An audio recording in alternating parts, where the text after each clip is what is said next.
네, 안녕하십니까. 신지식인 정인태입니다. 저는 국립한국복지대학교 특임교수를 역임했습니다. 민주당 이상민 의원, 이재명 기소되면 당대표 물러나야. 네, 이렇게 얘기를 했는데요. 네, 오늘 이재명 대표가 검찰에 출석을 했습니다. 네, 대장동 대선자금 의혹 조사인데요. 전국이 아주 뜨겁게 달궈지고 있는 그러한 정황입니다.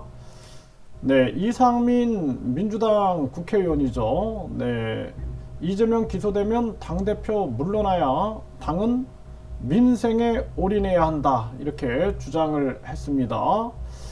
네, 이 대표가 자리를 내려놓고 검찰 소환에 응해야 하냐라는 질문에 나가지 전당대회에 나가지 않았으면 좋겠다고 강하게 반대를 했고 그러면서 이제 당대표가 된 거죠. 네, 그런데 이 대표가 기소되는 상황이 현실화되면은 당원 80조 기소되면 당직자들은 원칙적으로 당직을 물러나도록 돼 있다라는 거죠.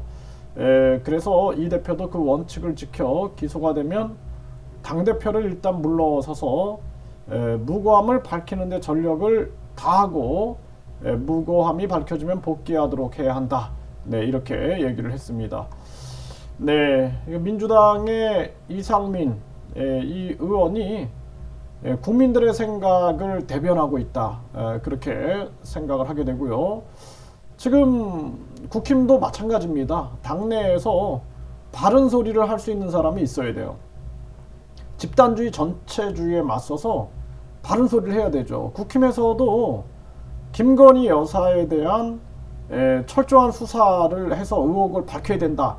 이렇게 말할 수 있는 사람들이 있어야 된다는 것입니다. 그렇지 않고 권력에 줄 서고 권력에 계속해서 아부를 하는 사람만 있으면은 그 정당은 절대 오래가지 못한다는 거죠.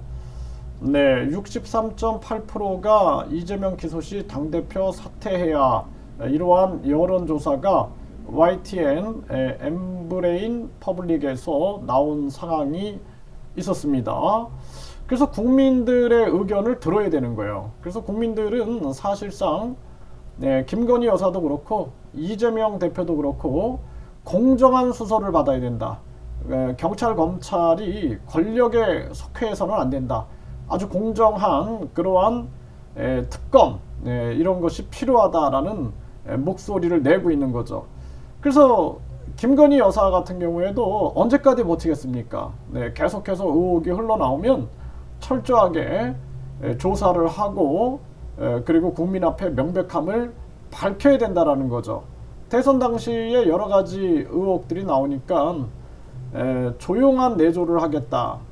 이렇게 얘기를 하고 대통령도 뭐 영부인 제도를 없애겠다 이런 얘기를 했는데 지금 보면은 완전히 그때 발언은 그냥 그 상황을 모면하기 위한 발언이었는가 하는 생각을 안 할 수가 없죠. 그래서 우리 민주당이라든지 또는 이 국힘당 같은 우리나라의 정당들이 그 내부에서 다양한 목소리들을 들을 수 있어야 된다.